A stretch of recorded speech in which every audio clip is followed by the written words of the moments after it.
പ്രിയപ്പെട്ട സുഹൃത്തുക്കൾക്ക് നമസ്കാരം. പത്രം തുറന്നാൽ, TV തുറന്നാൽ ഇപ്പോൾ ലഹരിയുടെ MDMAയും കഞ്ചാവും ഒഴുക്കുന്ന ലഹരിയുടെ കഥകളെ കേൾക്കാനുള്ളൂ. 70കളിൽ അമേരിക്കയിൽ ഹിപ്പിസത്തിന് കൂടുതൽ ആഴവും പരപ്പും കൊടുക്കുന്നതിൽ ലഹരിയുടെ പുകവലയം വലിയ സ്വാധീനം ചെലുത്തിയിരുന്നു. അന്നത്തെ യുവതലമുറയ്ക്ക് അതെങ്ങനെയൊക്കെയാണ് പരിചിതമായതെന്ന് നമുക്കൊക്കെ കേട്ടുകേഴ്വിയേ ഉള്ളൂ, വായിച്ചിട്ടുള്ള അറിവും. 1960-70കളിൽ മിഡിൽ ക്ലാസ് സൊസൈറ്റിയുടെ ജീവിതം കണ്ട് മനസ്സും അടുത്ത് വേർപിരിഞ്ഞ ഒരു തലമുറയാണ് ലഹരിയിലും ഫ്രീ സെക്സിലൂടെയും മതിൽക്കെട്ടുകൾ തകർക്കാമെന്ന് വൃഥാ മോഹിച്ചത്. വിലാസിനി എഴുതിയത് വായിക്കുമ്പോൾ ആ തലമുറ എന്തിലൊക്കെ കൂടെയാണ് കടന്നുപോയതെന്ന് നാം വേദനയോടെ കേട്ടിരുന്നു പോവും. അതിൻ്റെയൊക്കെയും ഒരു പടി കൂടെ രൂക്ഷമായ തലത്തിലേക്ക്, രാസലഹരിയുടെ ആഴങ്ങളിലേക്ക്, കൈപ്പിടിയിലേക്ക് നമ്മുടെ യുവജനങ്ങളും പെട്ടുപോകുന്നുവല്ലോ എന്ന് ഓർക്കുമ്പോൾ ഒരു ചീത്ത തുടക്കവും ഏറെ നാൾ കഴിഞ്ഞാലും നന്മയായി മാറില്ല എന്ന് നാം വീണ്ടും മനസ്സിലാക്കും. വായിക്കാം. അവകാശികളുടെ 3-ാം ഖണ്ഡത്തിലെ 2-ാം അധ്യായത്തിൻ്റെ ആദ്യ ഭാഗമാണ് നമ്മൾ വായിച്ചത്. ബാക്കി വായിക്കാം. ഇത്ര മനോഹരമായൊരു കടൽക്കര മറ്റെങ്ങും കണ്ടിട്ടില്ലെന്ന് തോന്നി ജിമ്മിന്. തെളിഞ്ഞ ശിശിരാകാശത്തിൽ പതിഞ്ഞുകിടക്കുന്ന അമ്പിളിക്കലയാണ് ഓർമ്മയിൽ വരുന്നത്. നീലിമയുടെ നടുവിലൊരു പ്രകാശരേഖ. ഒരു വശത്ത് ഉൾക്കടൽ, മറുവശത്ത് പട്ടകൾ തമ്മിൽ ഉരസി രസിക്കുന്നു. ഇടതൂർന്ന തെങ്ങുംതോപ്പും കുറ്റിക്കാട് പുതച്ച കുന്നും, ഇടയിൽ നീണ്ടു വളഞ്ഞ മണൽപ്പുറം. എളിക്ക് കൈകൊടുത്ത് മാറു വിരിച്ച് തണുത്ത കടൽക്കാറ്റ് ദീർഘമായി ശ്വസിച്ചു. എന്തൊരു ശുദ്ധമായ കാറ്റ്! ഇതിനേക്കാൾ വിശാലമായ കടൽപ്പുറങ്ങൾ അമേരിക്കയിലുണ്ട്. ഒരു കാലത്ത് അവ ഇതിനെപ്പോലെ മനോഹരമായിരുന്നിരിക്കാം. പക്ഷേ ഇന്ന് കഥ വേറെയാണ്. പച്ചക്കുന്നുകളില്ല, പകരം ബീഭത്സമായ അമ്പരചുംബികളാണ്. കോൺക്രീറ്റ് ചിതൽപുറ്റുകൾ, മണലിലെമ്പാടും ഒഴിഞ്ഞ കുപ്പികളുടെയും കടലാസു കോപ്പകളുടെയും കൂമ്പാരം. വിരിപ്പുകളിലും ചാരി കസേരകളിലും മലർന്നു കിടക്കുന്ന മനം മടിപ്പിക്കുന്ന മാംസള ജഡങ്ങൾ. നീലജലം കണി കാണാൻ എന്നവണ്ണം നിരന്നു കിടക്കുന്ന മോട്ടോർ ബോട്ടുകളും പായ തോണികളും. എണ്ണയുടെയും ചായത്തിൻ്റെയും ചീഞ്ഞളിഞ്ഞ മറ്റ് പലതിൻ്റെയും ദുർഗന്ധവും. ഇവിടെ അതൊന്നുമില്ല. രവിശങ്കറിന്റെ സംഗീതം പോലെ മനസ്സിന് കുളിര് നൽകുന്ന അന്തരീക്ഷമാണ്. ബോട്ടിറങ്ങി ജെട്ടിയുടെ ചുറ്റും പൊറ്റം കെട്ടിയ കൊച്ചു കുഗ്രാമം വിട്ടാൽ നേരിട്ട് കടക്കുന്നത് പ്രകൃതിയുടെ ഹൃദയത്തിലേക്കാണ്. എന്തും മാന്തിപ്പൊളിച്ച് വികൃതമാകുന്ന മനുഷ്യന്റെ കൈനഖങ്ങൾ ഇനിയും ഇങ്ങോട്ട് എത്തിയിട്ടില്ല. പക്ഷെ ഇത് എത്ര നാൾ നിലനിൽക്കുമോ ആവോ. ഇവിടം ഒരു ടൂറിസ്റ്റ് കോംപ്ലക്സ് ആക്കാനാണല്ലോ ഇപ്പോഴത്തെ ഉത്സാഹം. അത് ഫലിച്ചേക്കുമെന്നാണല്ലോ അശോക് ഇന്നലെ പറഞ്ഞത്. തിരിഞ്ഞ് പിന്നിലേക്ക് നോക്കി. മണൽപ്പുറത്തിനക്കരെ തെങ്ങിൻ തണലിൽ വിരിച്ച മേശവിരിപ്പിൽ രാജിയിരിക്കുന്നു. രാജി മാത്രം. അശോകനില്ല. ആ ഇന്ത്യൻ പെൺകുട്ടിയുമില്ല. പ്രിയയും ജയനും ഓടിക്കളിക്കുന്നു. രാജി ഒറ്റയ്ക്കിരുന്ന് മുഷിയുകയാവും. അത്രത്തോളം ചെന്നാലോ? വാച്ച് നോക്കി. മണി 11 നീന്തണം, സ്വല്പം കൂടി കഴിയട്ടെ. പാറയുടെ ചുറ്റും അലകൾ വന്നടിക്കുന്നു. വേലിയേറ്റമാണ്. അടുത്ത പാറയിലേക്ക് ചാടിയിറങ്ങി. നല്ല പരന്ന പാറ, സൗകര്യമായിരിക്കാം. ഈ സൗന്ദര്യവും സ്വച്ഛതയും നശിപ്പിക്കപ്പെട്ടേക്കുമെന്ന് ആലോചിക്കുമ്പോൾ ഉള്ളിൽ വിങ്ങൽ അനുഭവപ്പെടുന്നു. പ്രകൃതിയെ ബലാത്സംഗം ചെയ്യുന്നതാണ് പുരോഗതി എന്ന് ധരിച്ചവരുടെ ലോകമാണല്ലോ ഇത്. ചേട്ടന്റെ ശ്രമം വിജയിച്ചേക്കാം, അശോക് പറഞ്ഞു. വാസ്തവത്തിലും ഉവ്, അച്ഛനെ കൊണ്ട് നിർബന്ധിച്ച് പറയിച്ചിട്ടുണ്ട് വല്യച്ഛനോട്. അത് ഫലിച്ചില്ലെങ്കിൽ അമ്മയുടെ സ്വന്തം പ്ലാൻ ഉണ്ടല്ലോ. അതെന്ത്? എന്നെ കച്ചവടമാക്കാൻ? ഓ അതോ, നീ തമാശ പറഞ്ഞതായിരിക്കുമെന്നാണ് ഞാൻ കരുതിയത്. അല്ല, അമ്മ എന്നോട് നേരിട്ട് പറഞ്ഞു. സ്വകാര്യമാണെന്നാണ് വെപ്പ്. അതിന് നീ എന്തു പറഞ്ഞു? നിനക്കറിഞ്ഞൂടെ എൻ്റെ മറുപടി എന്തായിരിക്കുമെന്ന്? അറിയാം, അവനൊരിക്കൽ പറഞ്ഞതാണ് ജെട്ടിയിൽ വെച്ച്. എങ്കിലും മനസ്സ് മാറിക്കൂടാന്നില്ല.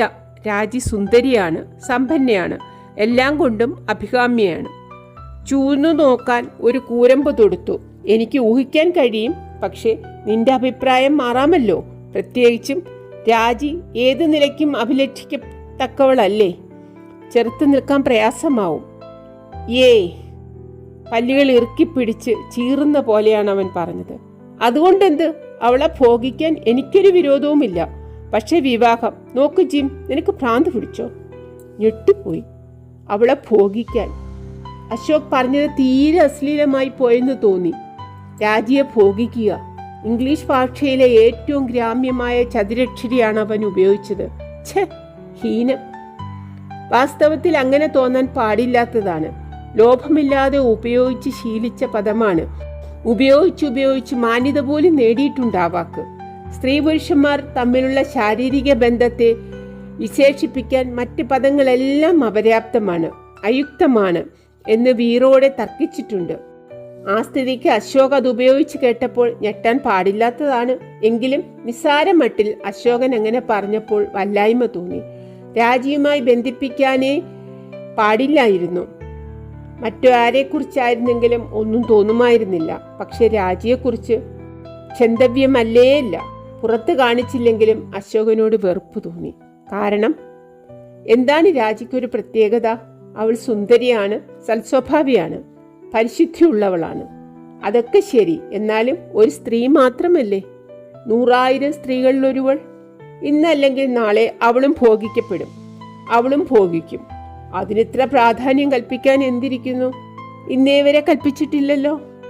എത്രയോ സ്ത്രീകളെ അനുഭവിച്ചിട്ടുണ്ട്. ഉണ്ണുന്നത് പോലെ, സിഗരറ്റ് വലിക്കുന്നത് പോലെ. മുഖപുര കൂടാതെ, അന്യോന്യം പേരെന്താണെന്ന് ചോദിക്കാൻ കൂടി മെനക്കെടാതെ. If it feels good I will do it. ഒരേ ഒരു മുദ്രാവാക്യം, ഒരേ ഒരു സുഭാഷിതം. Was it okay? Groovy. Thank U.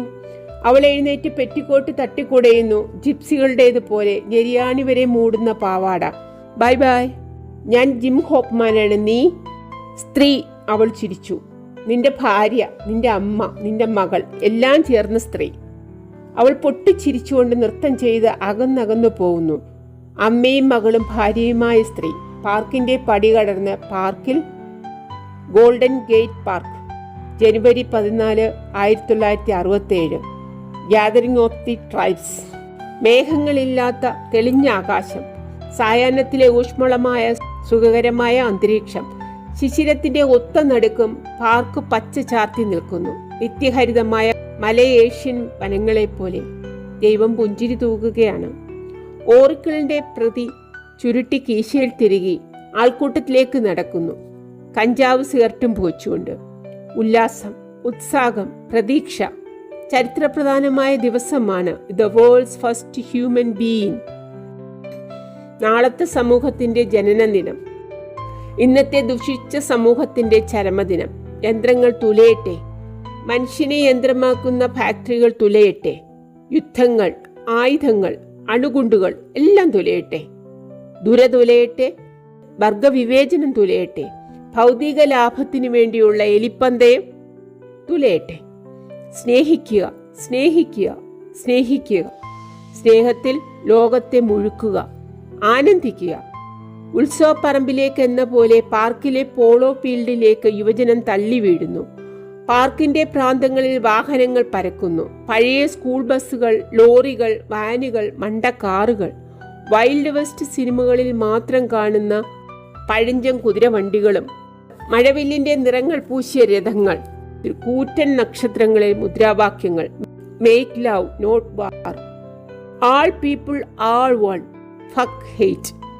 നീല യൂണിഫോം അണിഞ്ഞ പോലീസുകാർ വാഹനങ്ങളുടെ വിൻസ്ക്രീൻ വൈപ്പറുകൾക്കിടയിൽ കടലാസ് തുണ്ടുകൾ തിരികെ വയ്ക്കുന്നു.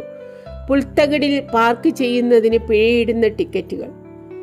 പഴയ സമൂഹത്തിന്റെ കൂലിപ്പട്ടാളം പുതിയ സമൂഹത്തിന്റെ തീവണ്ടിയെ കടലാസ് ചങ്ങല കൊണ്ട് ബന്ധിക്കാൻ ശ്രമിക്കുന്നു. എത്ര സഹതാപാർഹം. 2-3 പെൺകിടാങ്ങൾ പോലീസുകാർക്ക് പൂക്കൾ നൽകുന്നു. ഒരുവൾ ടിക്കറ്റുകൾ ഏറ്റുവാങ്ങി സ്വന്തം വൈപ്പറുകൾക്കിടയിൽ വെച്ച് സഹായിക്കുന്നു. ഓരോ തവണയും പോലീസുകാരനെ ചുംബിക്കുന്നു, അമ്മ മകനെ എന്ന പോലെ. വാഹനങ്ങൾ പിന്നെയും വന്നുകൊണ്ടിരിക്കുന്നു, ഉറുമ്പ് വരിവെച്ചെത്തുന്നത് പോലെ. യുവാക്കളുടെ പ്രവാഹം നിലയ്ക്കാതെ തുടരുന്നു. വസന്താരംഭത്തിൽ ചിത്രശലഭങ്ങൾ പാറി നടക്കുന്ന പൂത്ത കാടുകൾ പോലെ. നിറങ്ങളുടെയും ചലനങ്ങളുടെയും അനന്തമായ തിരയടി. എന്തൊന്തു വേഷവൈവിധ്യം. കൗബോയ് കാലുറകളിടുന്നവരുണ്ട്, കടൽ വെള്ളക്കാരുടെ വേഷം കെട്ടിയവരുണ്ട്, തനി അമേരിക്കക്കാരിയായിട്ടുള്ളവരുണ്ട്, ബുദ്ധസന്യാസികളുടെ, ഹിന്ദു പുരോഹിതരുടെ, ചീന പ്രഭുക്കന്മാരുടെ, അങ്ങനെ കിഴക്കൻ നാടുകളുടെ വർണ്ണശബളമായ വേഷങ്ങൾ അണിഞ്ഞവരുണ്ട്. കിട്ടിയതെന്തും വാരി വലിച്ചുടുത്തിരിക്കുകയാണ്. പീലി ചൂടിയവർ, തൂവലുകൾ ചൂടിയവർ, തൊപ്പി വെച്ചവർ, തല മൊട്ടയടിച്ചവർ, താടി നീട്ടിയവർ, പളുങ്കുമാല അണിഞ്ഞവർ, ഏലസ് കെട്ടിയവർ, പൂമാല ചാർത്തിയവർ, നഗ്നപാദർ, ചെരുപ്പിട്ടവർ, മൈതാനത്തുള്ളവർ, മെതിയടി അണിഞ്ഞവർ, കവിളത്ത് പൂക്കൾ വരച്ചവർ, ദേഹമാസകലം ചായം പൂശിയവർ. ചിലർ കൊടികളും പ്ലക്കാർഡുകളും വീശുന്നു. വേറെ ചിലർ ബലൂണുകളുടെ മുന്തിരിക്കുലകൾ ഉയർത്തിപ്പിടിച്ചിരിക്കുന്നു. ഒരുവൻ ഷർട്ടൂരി തലയ്ക്ക് മീതെ ചുഴറ്റുന്നു. വിശറികളുള്ളവരുണ്ട്, കുടകൾ താങ്ങിപ്പിടിച്ചിട്ടുള്ളവരുണ്ട്, താലത്തിൽ നിന്നും പൂക്കൾ വിതറുന്നവരുണ്ട്. പൗരസ്ത്യവാദ്യങ്ങൾ ചെവി മരവിപ്പിക്കുന്നതെങ്കിലും കാലിൽ തരിപ്പുണർത്തുന്ന ക്ഷുബ്ധമായ നാദബ്രഹ്മം, അതോടൊപ്പം സിരകളിൽ ലഹരി കയറ്റുന്ന സുഗന്ധ പ്രപഞ്ചവും. ചന്ദനത്തിരി, കുന്തിരിക്കം, സാമ്പ്രാണി, കഞ്ചാവ്, ലഹരി, ലഹരി. 20-ാം നൂറ്റാണ്ടിന്റെ ഉത്തരാർദ്ധത്തിൽ അമേരിക്കയിലെ വലിയ നഗരങ്ങളൊന്നിൻ്റെ ഒത്ത നടുക്കാണ് നിൽക്കുന്നതെന്ന വിശ്വാസം വരുന്നില്ല. ആഫ്രിക്കയിലോ ഇന്ത്യയിലോ ചൈനയിലോ ഉള്ള ഏതോ ഗിരിവർഗങ്ങൾക്കിടയിൽ ചെന്ന് പെട്ടിരിക്കുകയാണെന്ന് തോന്നുന്നു.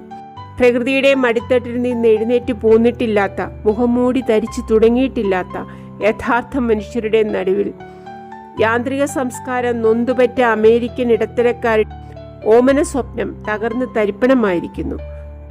നഗരപ്രാന്തങ്ങളിൽ ഒരിടത്തരം വീട്, ഒരേ അച്ചിൽ വാർത്ത, ഒരേ ചായം പൂശിയ, ഒരേ തരം മേശയും കസേരാദികളും പരവതാനികളും പൂച്ചെടികളുമുള്ള ലക്ഷോപലക്ഷം 3 മുറി വീടുകളിലൊന്ന്.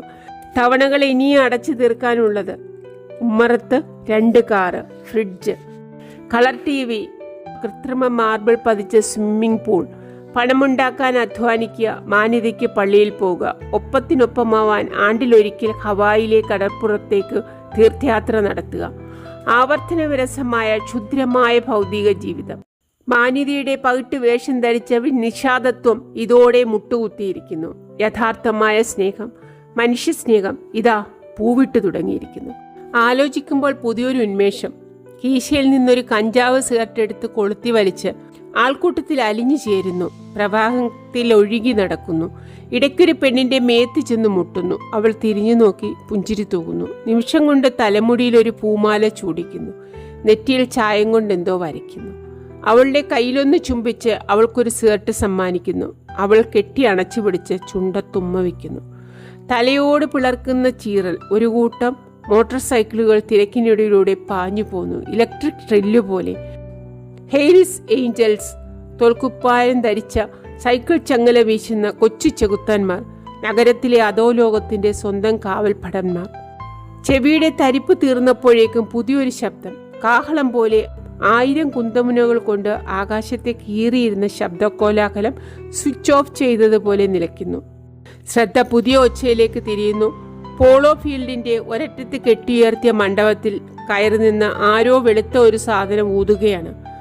ആദ്യം അപസ്വരമായി തോന്നിയെങ്കിലും പ്രാർത്ഥനാഗാനം പോലെ പടിപടിയായി ഉയർന്ന അതിൻ്റെ നാദം ക്രമേണ ഹൃദയത്തിൽ പുതിയൊരു അനുഭൂതിയായി അലിഞ്ഞു ചേരുന്നു.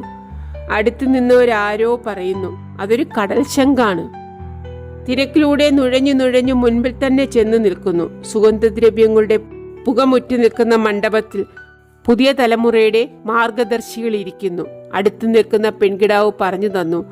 തലയിൽ പൂമാല ചൂടി, കഴുത്തിൽ പളുങ്കുമാല ചാർത്തി, വെളുത്ത നീലയങ്കി ധരിച്ച് പുരോഹിതനെ പോലെ ഇരിക്കുന്നില്ലേ, അതാണ് തിമോത്തി ലിയറി, ഡോക്ടർ തിമോത്തി ലിയറി. ഓഹോ, അപ്പുറത്ത് ധാന്യത്തിലിരിക്കുന്നത് റിച്ചാർഡ് ആൽബർട്ട്. ആൽബർട്ടിന്റെ നെറ്റിയിൽ ഒരു കണ്ണ് വരച്ചിട്ടുണ്ട്. മറ്റേത് ഗിൽസ്ബർഗ് അല്ലേ? അതെ. വെളുത്ത പൈജാമയും പളുങ്കുമാലയും അണിഞ്ഞ പുതിയ തലമുറയുടെ കവി ഇടയ്ക്കിടെ തല ചൊറിയുന്നു. കഷണ്ടി കയറി തുടങ്ങിയ ശിരസിൽ നിന്ന് വീഴുന്ന കറുത്ത മുടി കവിളത്തും തോളത്തും പാറിക്കിടക്കുന്നു. I saw the best minds. എൻ്റെ തലമുറയിലെ മികച്ച മസ്തിഷ്കങ്ങൾ ഭ്രാന്തിൽ നശിക്കുന്നത് ഞാൻ കണ്ടു. വിശന്ന് നഗ്നരായി ഞരമ്പിളക്കം ബാധിച്ച് കാപ്പിരിത്തെരുവുകളിലൂടെ പുലർച്ചയ്ക്ക് മയക്കുമരുന്ന് അന്വേഷിച്ച് സ്വയം വലിച്ചിഴയ്ക്കുന്നത് ഞാൻ കണ്ടു. കരഘോഷങ്ങൾക്കും മുദ്രാവാക്യങ്ങൾക്കും ഇടയിൽ ഡോക്ടർ ലിയറി എഴുന്നേറ്റ് നിൽക്കുന്നു. അന്തിമിനുക്കവും വിദ്യുദ്ദീപങ്ങളുടെ പ്രകാശവും അദ്ദേഹത്തിന് അരുണിമയുടെ പരിവേഷം ചാർത്തുന്നു. പാറിപ്പറക്കുന്ന മുടി, നെറുകയിലേക്ക് കയറുന്ന കക്ഷണ്ടി, ചുളിവീണ നെറ്റി, ഇടുങ്ങിയതെങ്കിലും തീക്ഷ്ണമായ കണ്ണുകൾ, ഉയർന്ന മുഴുപ്പുറ്റ നാസിക, മനോദാർഢ്യം വിളിച്ചു പറയുന്ന ചുണ്ടുകൾ. ഹാർവാർഡ് സർവകലാശാലയിലെ ഉയർന്ന ഉദ്യോഗം വലിച്ചെറിഞ്ഞ് SLDയിലൂടെ ആത്മീയ നിവൃത്തിയുടെ കവാടം തുറന്ന് സ്വാതന്ത്ര്യത്തിന്റെ വിശാലമായ വിഖായസിൽ സ്വച്ഛന്തം പറന്നു നടക്കുന്ന ആചാര്യൻ, ഗുരു. അദ്ദേഹത്തെ നേരിട്ട് കാണാൻ കഴിഞ്ഞതൊരു നേട്ടം തന്നെ. താൻ SLD പരീക്ഷിച്ചു നോക്കിയിരുന്നില്ല. അന്നേ വരെ കഞ്ചാവിനപ്പുറം കടന്നിരുന്നില്ല. ഹിപ്പി സമൂഹത്തിന്റെ പുറംകോലായിൽ ചുറ്റിത്തിരിഞ്ഞിരുന്നതല്ലേ ഉള്ളൂ. പരീക്ഷിക്കണം. ആസിഡ് കഴിച്ചാൽ കിട്ടുന്ന ട്രിപ്പിന് സമം മറ്റൊന്നില്ലെന്ന് പറയപ്പെടുന്നു. ഹെയ്റ്റ്, ആഷ്ബറി ഡിസ്ട്രിക്റ്റുകളിൽ വേരൂന്നി കഴിഞ്ഞിരുന്നില്ല. വേരൂന്നിയാൽ പിന്നെ ഒന്നിനും പ്രയാസമില്ല. ആസിഡ് യഥേഷ്ടം കിട്ടും. സാമൂഹ്യ ജീവിതത്തിന്റെ ഉരുക്കു മുഷ്ടിയിൽ അമർന്ന മനസ്സിനെ സ്വതന്ത്രമാക്കാൻ ആസിഡ് തന്നെ വേണം. അല്ലെങ്കിൽ ഇത്തിരി സ്പീഡ്. കെട്ടുപിണഞ്ഞു കിടക്കുന്ന മനസ്സ് പൂ പോലെ വിടരും, വികസിക്കും. ഇടമഞ്ഞു പോലെ വിഷുമാക പടരും. അപ്പോൾ മാത്രമേ മിഥ്യയായ തന്നിൽ നിന്നും സത്യമായ തന്നെ വേർപെടുത്തിയെടുക്കാനൊക്കൂ. പ്രപഞ്ച സത്യയുമായി ഇഴുകിച്ചേരാൻ പറ്റും. യഥാർത്ഥമായ സ്നേഹത്തിന്റെ സ്വാദറിയാൻ സാധിക്കും. കഞ്ചാവിന് പരിമിതികളുണ്ട്, സാരമായ പരിമിതികളുണ്ട്. തിരിഞ്ഞു നോക്കുമ്പോഴേക്കും വാരിക്കൽ കൈമുട്ടുകൊണ്ട് മൃദുവായൊരു കുത്ത്. അടുത്തു നിൽക്കുന്നു പെൺകിടാവ്. Me, I am flipped. Groovy man, real groovy. അവൾ ആരാധനാഭാവത്തിൽ തലയാട്ടുന്നു. ചുമപ്പ് രാശിയുള്ള തലമുടിയും അതിൽ ചൂടിയ പൂമാലയും ഉലയുന്നു. സുന്ദരിയാണ്. മുഖം ചീനരുടേതുപോലെ പതിഞ്ഞതും ഓറഞ്ച് പോലെ തുടുത്തതും. തികച്ചും മധുരം ചുട്ടുന്ന ചുണ്ടുകൾ. സ്വൽപ്പം ലഹരിയിലാണെന്ന് തോന്നുന്നു. കഴുത്തിലെ നീണ്ട പളുങ്കുമാലയിൽ തെരിപ്പിടിക്കുന്നു. ജിപ്സികളുടേതുപോലെ നീണ്ട പാവാട. Got A joint? അവസാനത്തെ കഞ്ചാവ് സിഗരറ്റ് എടുത്ത് അവളുടെ ചുണ്ടത്ത് വെച്ച് കൊളുത്തി കൊടുക്കുന്നു. അവൾ ആകാശത്തിലേക്ക് പുകയൂതി പറപ്പിച്ച ഒരു പുഞ്ചിരി സമ്മാനിക്കുന്നു. സ്വെറ്ററിന്റെ അടിയൊന്ന് പിടിച്ചു വലിക്കുന്നു. നെഞ്ചത്ത് തുന്നിപ്പിടിപ്പിച്ച മുദ്രാവാക്യം കണ്ണിൽപ്പെടുന്നു. Love me now. ആശ്ചര്യ ചിഹ്നത്തിൽ നിന്ന് നാഭിയിലേക്ക് ഇറങ്ങുന്ന ഒരു പൂവും. മണ്ഡപത്തിൽ ഡോക്ടർ ലിയറി പ്രസംഗം അവസാനിപ്പിച്ച് മുദ്രാവാക്യം മുഴക്കുകയാണ്. Turn on, tune in, drop out and follow me the hard way. Doctor Leary ഇരുന്നതും ഗിൻസ്ബർഗ് എഴുന്നേൽക്കുന്നു. ശംഖു വിളിക്കുന്നു. ഏതോ ഒരു ഹിന്ദു മന്ത്രം ആലപിക്കുന്നു. അനുയായികൾ ഒത്തുചേരുന്നു. കൂക്കി വിളിക്കുന്നു. നാദബ്രഹ്മത്തിന് വീണ്ടും ഭ്രാന്തിളകുന്നു. വരൂ. അവൾ കൈക്ക് പിടിക്കുന്നു. താനൊപ്പം നടക്കുന്നു. കാർണിവൽ ഗ്രൗണ്ടിൽ ബഹളം കൂട്ടുന്ന കുട്ടികളെ പോലെ തിക്കിത്തിരക്കുന്ന ജനക്കൂട്ടത്തിനിടയിലൂടെ ഊളിയിട്ട് ഡിഗേഴ്സിന്റെ ട്രക്കിനെ സമീപിക്കുന്നു. ഉന്തലിന്റെയും തള്ളലിന്റെയും ഇടയിൽ കയ്യിൽ കിട്ടിയ ഭക്ഷണപ്പൊതിയുമായി ആൾത്തിരക്ക് കുറഞ്ഞ ഒരു കോണിലേക്ക് ചെന്നിരിക്കുന്നു. പൊതിയഴിച്ച് നിശബ്ദമായി ഭക്ഷിക്കുന്നു. കടലാസ് കോപ്പയിൽ നിന്ന് കൊക്കക്കോല കുടിക്കുന്നു. ഒരേ കോപ്പയിൽ നിന്ന്. കൂട്ടുകാരി ഇടയ്ക്കിടയ്ക്ക് പുഞ്ചിരി തൂവുന്നു. അവൾ സുന്ദരിയല്ല, പക്ഷെ നിറഞ്ഞ യൗവനമുണ്ട്. Love me now. ഒഴിഞ്ഞ പൊതികൾ വലിച്ചെറിഞ്ഞ് അവൾ തന്നോട് ഒട്ടിയുരുമിയിരിക്കുന്നു. മുഖമുയർത്തി തൻ്റെ കണ്ണുകളിലേക്ക് നോക്കിക്കൊണ്ട് ചോദിക്കുന്നു, like some fun? Why not? അവൾ മാറത്തെഴുതി വെച്ച ക്ഷണം സ്വീകരിക്കാതിരിക്കാൻ ഒരു കാരണവുമില്ല. എന്നെ പ്രേമിക്കൂ, ഇപ്പോൾ, ഈ നിമിഷത്തിൽ. ചതഞ്ഞ കടലാസ് കോപ്പുകളും ശ്രദ്ധിക്കാതെ കടന്നുപോകുന്ന അനേകശതം കണ്ണുകളും. മുതുകു ചുടുന്നു. ജിം നിവർന്നിരുന്നു. പാറ ചൂടുപിടിച്ചു തുടങ്ങിയിരിക്കുന്നു. അലകൾ കുറെ കൂടി മുകളിലേക്ക് ആഞ്ഞടിക്കുന്നുണ്ട്. പാറയുടെ ഉള്ളിൽ കുടുങ്ങിയിരുന്ന ഒരു കക്ക വലിച്ചൂരിയെടുത്ത് വെള്ളത്തിലേക്കിട്ടു. നുരഞ്ഞു കയറിയ തിര അത് വിഴുങ്ങി പിൻവാങ്ങി. മറുനിമിഷം തന്നെ പാറപ്പുറത്തേക്ക് തുപ്പി. ജിം അത് വീണ്ടും പെറുക്കിയെടുത്ത് തിരിച്ചും മറിച്ചും നോക്കി. വികാരമില്ലാത്ത കണ്ണുപോലെയാണ് അതെന്ന് തോന്നി. അവളുടെ കണ്ണുപോലെ. ഒരു നിർവൃതിയും തോന്നിയില്ല. മൂത്രവിസർജനം ചെയ്യുമ്പോഴത്തെ ആശ്വാസം പോലും അനുഭവപ്പെട്ടില്ല. തുപ്പാൻ തോന്നാത്തപ്പോൾ തുപ്പിയ അനുഭൂതിയായിരുന്നു. ജഡം, നിർജീവം, അർത്ഥശൂന്യം. നിന്റെ ഭാര്യ, നിന്റെ അമ്മ, നിന്റെ മകൾ.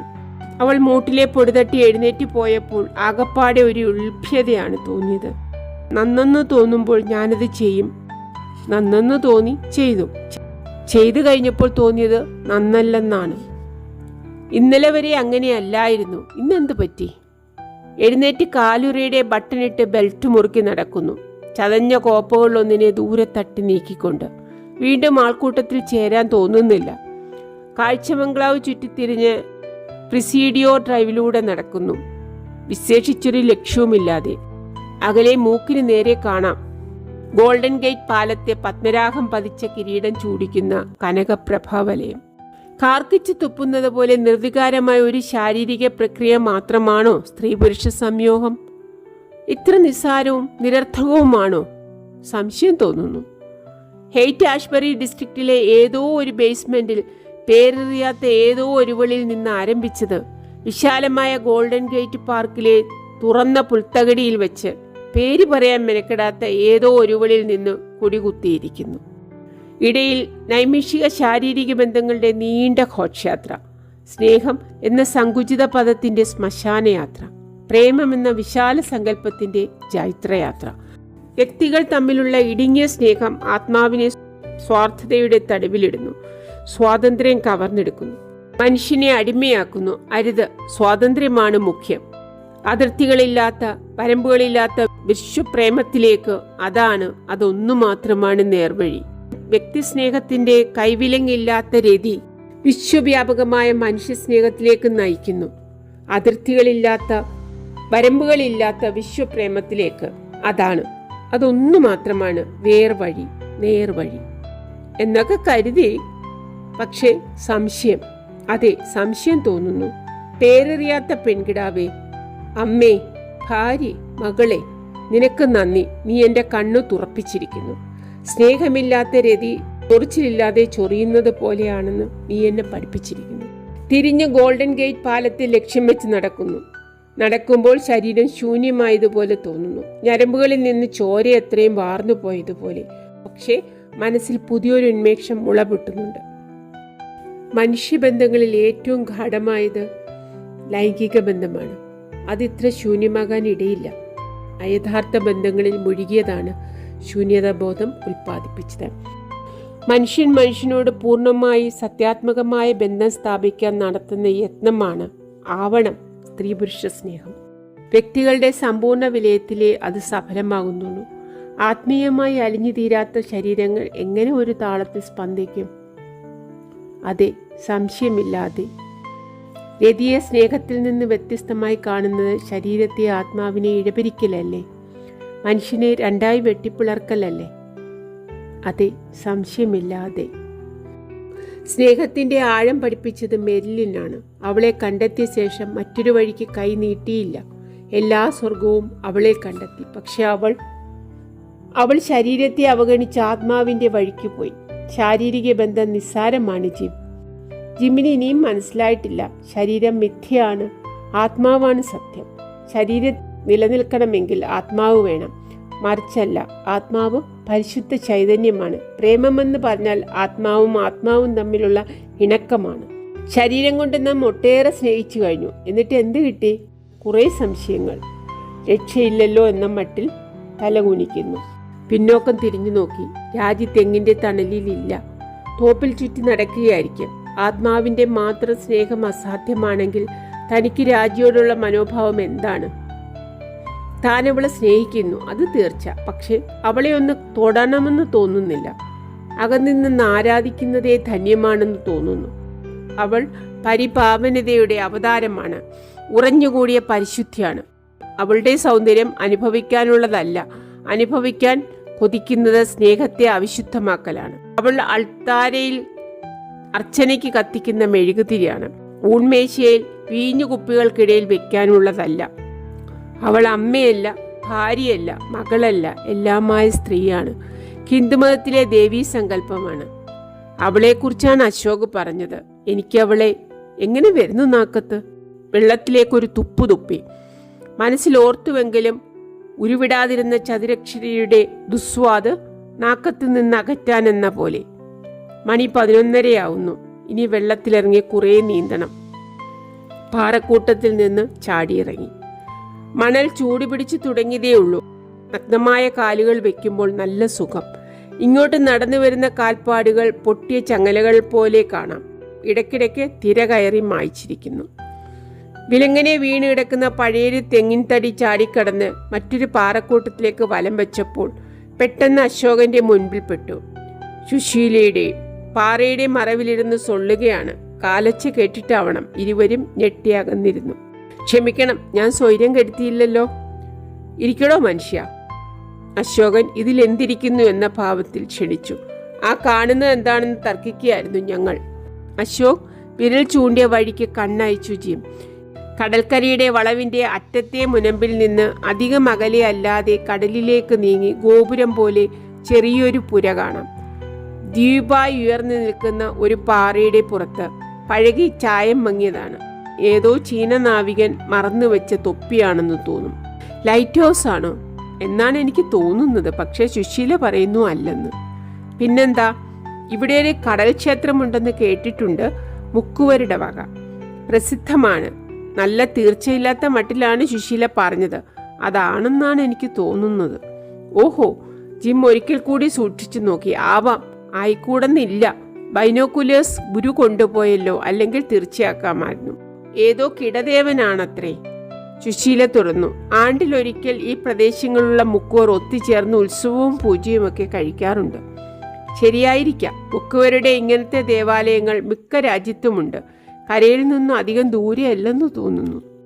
അല്ല, അശോക് ക്ഷേത്രത്തിന് നേരെ സൂക്ഷിച്ചു നോക്കി. ഒരു ഫർലോങ് കാണും, അത്രയേ ഉള്ളൂ. എന്നാൽ നമുക്കൊന്ന് നീന്തി നോക്കാം. അത്ര അടുത്തൊന്നുമല്ല. സുശീലയുടെ സ്വരത്തിൽ ഭയത്തിന്റെ ലാഞ്ചന ഉണ്ടായിരുന്നുവോ? ദൂരം കുറേയുണ്ട്. ഇവിടെ ഇരുന്ന് നോക്കുമ്പോൾ മറിച്ച് തോന്നുകയാണ്. അല്ല, അടുത്താണ്. ജിം കണ്ണുകൊണ്ട് ദൂരം അളന്നു നോക്കി. ഒരു ഫർലോങ്ങേ ഉള്ളൂ. വേലിയിറക്കമാണെങ്കിൽ അത്രയും ഉണ്ടാവില്ല. അരയ്ക്ക് വെള്ളത്തിലേക്ക് നടന്നു തന്നെ പോകാമെന്ന് തോന്നുന്നു. ഏതായാലും ഞാൻ മുനമ്പിലൊന്ന് പോയി നോക്കട്ടെ. നീ വരുന്നോ അശോക്? നീന്താനോ? നോക്കട്ടെ, എന്നിട്ട് തീരുമാനിക്കാം. അശോക് എഴുന്നേൽക്കാൻ ഭാവിച്ചു. സുശീലയുടെ നേരെയൊന്ന് നോക്കി. വേണ്ടെന്ന് വെച്ചു. നീ നടക്ക്, ഞാൻ പിന്നാലെ വരാം. ഓക്കേ. തിരിഞ്ഞു നടക്കുമ്പോൾ ജിമ്മിന്റെ ചുണ്ടത്തൊരു പുഞ്ചിരി മൊട്ടിട്ടു. അശോകന് പുതിയൊരു ചരക്കിനെ കിട്ടിയിരിക്കുന്നു. 2-3 തവണയായി ഒന്നിച്ചു കാണുന്നു. ഒരു മെച്ചവുമില്ലാത്ത പെണ്ണ്. ചടച്ച മുള്ളുപോലെ കറുകറുത്ത് നീഗ്രോ പെൺകുട്ടികളെ പോലെ. അവർക്ക് പക്ഷെ നല്ല ശരീരവടിവ് കാണും. ഇവൾക്ക് അതുമില്ല. എല്ലും തോലും വെവ്വേറെ കാണാം. അശോക് എന്താണാവോ ഇവളിൽ കണ്ടിരിക്കുന്നത്? ഓ, എന്തെങ്കിലും ആവട്ടെ, തന്നെ ബാധിക്കുന്നതല്ലോ. അവന്റെ പോക്കൊന്ന് വേറെയാണ്. രാജിയെ. Uncle Jim. പ്രിയയുടെ വിളി. ജിം നിന്നു. തിരിഞ്ഞു ചുറ്റും നോക്കി. കാണാനില്ല. മണൽപ്പുറം ശൂന്യമാണ്. എവിടെയോ ഒളിച്ചിരുന്ന് കളിപ്പിക്കുകയാണ്. നടത്തം തുടർന്നു. Uncle Jim, here, see here. കൈകൊട്ടി വിളി. തിരിഞ്ഞു നോക്കിയ വലിയൊരു മണൽ കൂമ്പാരത്തിന്റെ പിന്നിൽ നിന്നും പ്രിയ ഓടി വരികയാണ്. Uncle Jim. അവൾ അടുത്തെത്തി കൈപിടിച്ചു വലിച്ചു. Come and see our sand castle. അവളെ പൊക്കിയെടുത്ത് മണൽ കൂമ്പാരത്തിന്റെ സമീപത്തേക്ക് നടന്നു. അവളുടെ കൈവിരലുകളുടെ മണൽ നഗ്നമായ തോളത്ത് കിരികിരിപ്പുണ്ടാക്കി. നിങ്ങൾ തനിച്ചുണ്ടാക്കിയതോ? ജിം അത്ഭുതം നടിച്ചു. ഇത്ര വലിയത്? അതെ, ജയൻ അഭിമാനം കൊണ്ടു. ഞങ്ങൾ തനിച്ച്. അല്ല കേട്ടോ, പ്രിയ സത്യം പറഞ്ഞു. ആദ്യം കുറെ ഉണ്ടാക്കി തന്നത് രാജി ചേച്ചിയാണ്. പക്ഷെ മുഴുവനാക്കിയത് ഞങ്ങളാണ്. ജയൻ താൻ പറഞ്ഞത് ന്യായീകരിച്ചു. ഇത്രയും വലുതാക്കിയത്. നന്നായിട്ടുണ്ടോ അങ്കിൾ? ഗംഭീരമായിട്ടുണ്ട്. ജിം തലയാട്ടി. രാജി ചേച്ചി എവിടെ പോയി? നടക്കാൻ പോയി. ഇനിയും വലുതാക്കണോ അങ്കിൾ ജിം? പിന്നെ വലുതാക്കണം. ജിം ഗൗരവം നടിച്ചുകൊണ്ട് പറഞ്ഞു. മഴക്കാലത്ത് എനിക്ക് താമസിക്കാൻ ഇടം വേണ്ടേ? കുട്ടികൾ ചിരിച്ചു. മുനമ്പിലേക്ക് നടക്കുമ്പോൾ തെങ്ങിന്റെ തണലിൽ ഒരു കണ്ണയച്ചു. വെള്ളവിരിപ്പിൽ കൂടകളും ഫ്ലാസ്കുകളും അനാഥമായിരിക്കുന്നു. തോപ്പിൽ എവിടെയെങ്കിലും രാജിയുണ്ടോ? വെളുത്ത മണലിൽ ഇടലുകൾ മാത്രമേ കാണാനുള്ളൂ. സാരിയുടെ ചലനമൊന്നും. സാരി അല്ലല്ലോ, ജീൻസും ബ്ലൗസും, തലയിൽ സ്കാർഫും. നല്ല യോജിപ്പുണ്ട്. കുറെ കൂടെ ചെറുപ്പം തോന്നിക്കുന്നുമുണ്ട്. എന്നാലും എന്തോ ഒരു പന്തികേട് തോന്നുന്നു. സാരി ഉടുത്ത്, അതും വെളുത്ത സാരി ഉടുത്ത് കാണാനാണ് ഇഷ്ടം. ഈ പടിഞ്ഞാറൻ വേഷം അവളുടെ പരിശുദ്ധി നഷ്ടപ്പെടുത്തുന്നു. നടക്കാൻ പോയിരിക്കുന്നു. ഇവിടെ എന്താണ് നടന്നു കാണാനുള്ളത്? ഒന്നും ഉണ്ടായിട്ടില്ല. തന്നെ ഒഴിഞ്ഞുമാറാനാണ്. വിചാരിച്ചതുപോലെ അല്ല സംഭവിച്ചത്. അകൽച്ച കുറച്ചൊക്കെ പാലിക്കേണ്ടത് ആവശ്യം തന്നെ, ഗുരുവുള്ളപ്പോൾ പ്രത്യേകിച്ചും. പക്ഷെ ഇത്രത്തോളം വേണോ? തികച്ചു 4 അക്ഷരം മിണ്ടിയിട്ട് പോലുമില്ല. ഒന്നിച്ച് കടൽപ്പുറത്ത് നടക്കാൻ എന്ത് രസമായിരുന്നിരിക്കും. പലതും കിനാവ് കണ്ടാണ് പിക്നിക് ഏർപ്പാട് ചെയ്തത്. ഒറ്റയ്ക്ക് പോകാനായിരുന്നല്ലോ ഗുരുവിന്റെ ഉദ്ദേശം. പക്ഷെ ഏതോ പക്ഷിയുടെ ഒച്ച ടേപ്പിലെടുക്കാൻ അതൊരു ഉല്ലാസയാത്രയാക്കി മാറ്റിയത് താനാണ്. പ്രിയയെ പിരിമുറുക്കി രാജിയെ വിളിപ്പിച്ചു. വേറെ ആരെയും വിളിക്കാൻ ഉദ്ദേശിച്ചിരുന്നില്ല. പക്ഷേ അശോക് ഇങ്ങോട്ട് വലിഞ്ഞു കയറി വന്നു. ഒപ്പം ജയനും കൂടി. അതുകൊണ്ട് തരക്കേടില്ല. പക്ഷെ സുശീല ജെട്ടിയിൽ വെച്ച് കണ്ടപ്പോഴേ ഉണ്ടെന്നറിഞ്ഞുള്ളൂ. രാജിയാണ് ക്ഷണിച്ചത്. എനിക്കൊരു കൂട്ട് വേണമല്ലോ. അശോകനെ ഉദ്ദേശിച്ചുകൊണ്ടാണ് രാജി പറഞ്ഞത്. ജിമ്മിന് അശോക്, എനിക്ക് സുശീല. സത്യമാണോ പറഞ്ഞത്? സംശയമുണ്ട്. തന്നിൽ നിന്ന് ഒഴിഞ്ഞു മാറാനുള്ള ഒരു ഉപാധി മാത്രമായിരുന്നില്ലേ സുശീല? ആയിരുന്നു, തീർച്ച. ഫലപ്രദമായില്ലെങ്കിലും. ഫലപ്രദമാകാഞ്ഞതിന് കാരണം അശോകനാണ്. അവന് നന്ദി. സുശീല ഒഴിഞ്ഞുമാറിപ്പോയിട്ടും രാജി അകന്നു തന്നെയാണല്ലോ പെരുമാറിയത്. ബോട്ടിൽ വെച്ച് ബൈനോക്കുലറിൽ കൂടി നോക്കിയ 1-2 നിമിഷം ഒഴിച്ചാൽ അടുത്ത് പെരുമാറുകയേ ഉണ്ടായില്ല. ബോട്ടിന്റെ അണിയത്തേക്ക് ക്ഷണിച്ചുവെങ്കിലും വന്നില്ല. പുകയും ദുർഗന്ധവും ഏറ്റി ക്യാബിനിലിരുന്നു ഉടനീളം. ജെട്ടിയിൽ ഇറങ്ങിയിട്ടും ഒപ്പം വന്നില്ല. സുശീലയെ വിടാതെ പിടിച്ചു. സുശീല അശോകനെ പിടികൂടിയപ്പോൾ ഗുരുവിനോട് സംസാരിച്ചു നിന്നു. താൻ എന്തോ ചോദിച്ചതിന് കഷ്ടിച്ചു മറുപടി പറഞ്ഞുവെന്ന് മാത്രം. എന്തു പറ്റി? എന്തോ പറ്റിയിട്ടുണ്ട്, അത് തീർച്ച. മുഖം വാടിയിരുന്നു, കണ്ണ് കലങ്ങിയിരുന്നു, കരഞ്ഞതുപോലെ. മനോഹരമായ ഉല്ലാസപ്രദമായ ഒരു പ്രഭാതത്തിൽ കരയാൻ എന്തിരിക്കുന്നു? കഴിഞ്ഞ കഥകൾ ഓർത്തിട്ടോ? അതിന് ഈ പ്രഭാതം തന്നെ വേണോ? അല്ലെങ്കിലും പഴയ കണ്ണീരൊക്കെ വറ്റിത്തുടങ്ങിയതല്ലേ? താൻ എന്തെങ്കിലും തരത്തിൽ അവളെ നോയിപ്പിച്ചിരിക്കുമോ? കാറ്റിൽ പാറിയ മുടി മാടി ഒതുക്കി. മുനമ്പിലേക്ക് കയറുന്നിടത്തൊരു പാറ ചാരി നിന്നു. ഇല്ല, അങ്ങനെയൊരു സംഭവം ഉണ്ടായിട്ടില്ല. അല്ലെങ്കിൽ എന്തുണ്ടാവാനാണ്? മുനമ്പിനപ്പുറത്ത് കല്ലെറിഞ്ഞാൽ കൊള്ളാമെന്ന് തോന്നിക്കുന്ന ദൂരത്തിൽ നിൽക്കുന്ന മുക്കുവരുടെ ക്ഷേത്രം. അതെ, ക്ഷേത്രമാവണം, വിളക്കുമാടമല്ല. ഏതായാലും എത്ര ചിന്തിച്ചു നോക്കിയിട്ടും തൻ്റെ വാക്കിലോ നോക്കിലോ എന്തെങ്കിലും അപാകത പറ്റിയിട്ടുള്ളതായി തോന്നുന്നില്ല. ചിലപ്പോഴെങ്കിലും അവളുടെ കണ്ണുകളിലേക്ക് നോക്കിയിരുന്നിട്ടുണ്ട്. അതില്ലെന്നല്ല. ധ്വനി കൊണ്ട് രോമാഞ്ചം കൊള്ളുന്ന വാക്കുകൾ പറഞ്ഞിട്ടുമുണ്ട്. പക്ഷെ അതിലൊന്നും വിരോധമോ പരിഭവമോ ഉള്ളതായി സൂചിപ്പിച്ചിട്ടില്ല. സഹാനുഭൂതിയോടെയാണ് അതൊക്കെ സ്വീകരിച്ചത്. തൻ്റെ അനുമാനം ശരിയാണെങ്കിൽ ഉള്ളിലുള്ളത് പറയാൻ തനിക്കുള്ള വെമ്പൽ പോലെ അത് കേൾക്കാനുള്ള വെമ്പൽ അവൾക്കുമുണ്ട്. അനുമാനം എങ്ങാനും തെറ്റിയാലോ എന്ന ഭയം കൊണ്ട് മാത്രമാണ് ഒന്നും തുറന്നു പറയാത്തത്. സ്വല്പം കൂടി വ്യക്തമായ സൂചനകൾ കിട്ടിയിരുന്നെങ്കിൽ. കൈകൾ നെഞ്ചത്ത് വിലങ്ങനെ കെട്ടി മുക്കുവരുടെ ക്ഷേത്രത്തിലേക്ക് നോക്കിക്കൊണ്ടു നിന്നു. അത്രയധികം അകലമില്ല, നീന്തി കടക്കാവുന്നതേ ഉള്ളൂ. വിചിത്രം തന്നെ, പരിചയമില്ലാത്ത ഒരവസ്ഥാവിശേഷമാണ്. പ്രേമിക്കുക എന്ന് പറഞ്ഞാൽ എത്ര എളുപ്പമാണ്. അമേരിക്കയിൽ 3-4 ഡേറ്റ്, ടെലിഫോൺ വിളികൾ, ഡാൻസ്, കാറിലിരുന്നൊരു നെക്കിങ്, പ്രേമമായി. പിന്നെ സ്റ്റഡി. തെറ്റിപ്പിരിഞ്ഞില്ലെങ്കിൽ വഴിയേ വിവാഹം. ആ പ്രേമം പ്രേമമല്ല, പ്രാഥമികമായ ചോദനകളുടെ വകഭേദം മാത്രം. ഇതങ്ങനെയല്ല. സെന്റിമെന്റലിസം എന്ന് പുച്ഛിച്ചു തള്ളുന്ന യഥാർത്ഥ പ്രണയത്തിന്റെ മാർഗം ഇതാണ്. ഓരോ നോട്ടത്തിനും ഓരോ വാക്കിനും അർത്ഥമുണ്ട്, മൂല്യമുണ്ട്. ഓരോ ചലനത്തിനും അതിൻ്റെതായ ഭാവമുണ്ട്, താളമുണ്ട്. കാറിൽ കയറി സിനിമാ തിയേറ്ററിലേക്കുള്ള വാരാന്ത്യ യാത്രയല്ല ഇത്. ഹിമാലയ ശൃംഗത്തിലെ ഏതോ പുണ്യക്ഷേത്രത്തിലേക്ക് കാൽനടയായിട്ടുള്ള തീർത്ഥയാത്രയാണ്. അത് മറന്ന് ധൃതിപ്പെട്ടെന്തെങ്കിലും പറഞ്ഞ് കാര്യം തകരാറാക്കരുത്. തക്ക സന്ദർഭം സൃഷ്ടിക്കണം. താൻ പറയും, രാജി, എനിക്കൊരു കാര്യം പറയാനുണ്ട്. ചിരിയും കളിയും മായും, നടത്തം പതുക്കിയാവും, കണ്ണുകൾ മണ്ണ് കുഴിക്കാൻ ആരംഭിക്കും. താൻ പറയും, രണ്ടുപേരുടെ സൗഹൃദത്തിൽ കുറെ ചെല്ലുമ്പോൾ നിർണായകമായ ഒരു ഘട്ടം എത്താതെ നിർവാഹമില്ല, വിശേഷിച്ചും സ്ത്രീയും പുരുഷനുമാവുമ്പോൾ. ഛേ, അങ്ങനെ പറഞ്ഞാൽ പന്തിയാവില്ല.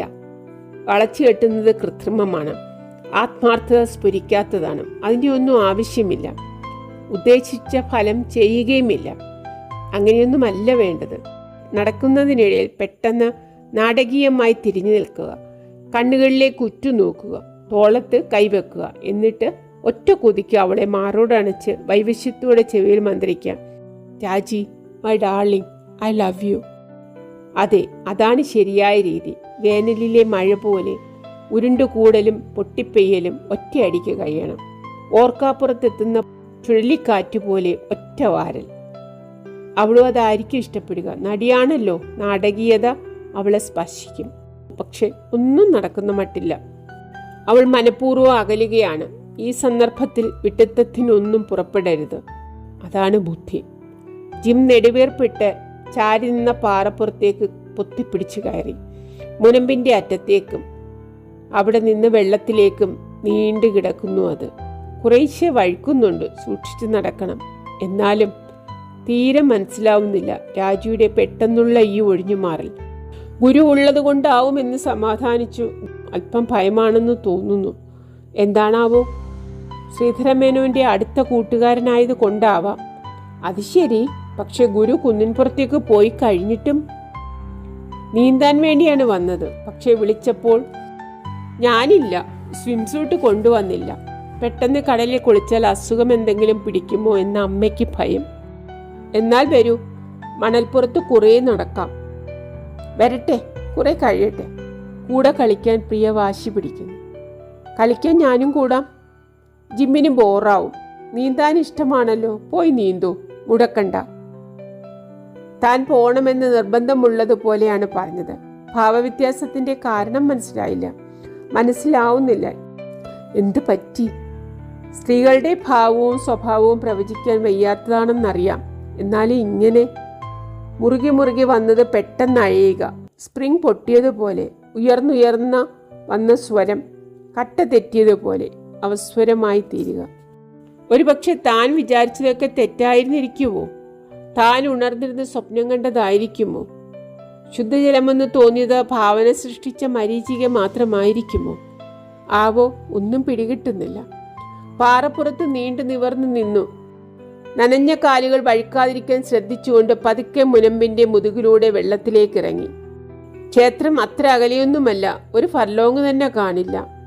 ഇതിലപ്പുറവും നീന്താനൊരു ഞെരുക്കവുമില്ല. വെള്ളത്തിലേക്ക് കുതിക്കും മുമ്പ് മാറു വിരിച്ച് ദീർഘമായെന്ന് ശ്വസിച്ചു. അശോകനെയും സുശീലയും ലക്ഷ്യം വെച്ച് കൈവീശി. അവർ ശ്രദ്ധിച്ചതായി തോന്നിയില്ല. ഒരു പ്രതികരണവും ഉണ്ടായില്ല. ക്ഷീണക്ഷേത്രത്തെ ഒരിക്കൽ കൂടിയൊന്ന് നോക്കി. ശ്വാസകോശം വീർപ്പിച്ച് വെള്ളത്തിലേക്ക് ഒരു മുതലക്കൂത്ത് കൊടുത്തു. പ്രിയപ്പെട്ട സുഹൃത്തുക്കളെ, 2ാം ഭാഗം കഴിഞ്ഞു. അടുത്ത ഭാഗവുമായി വേഗം വരാം. Thank you.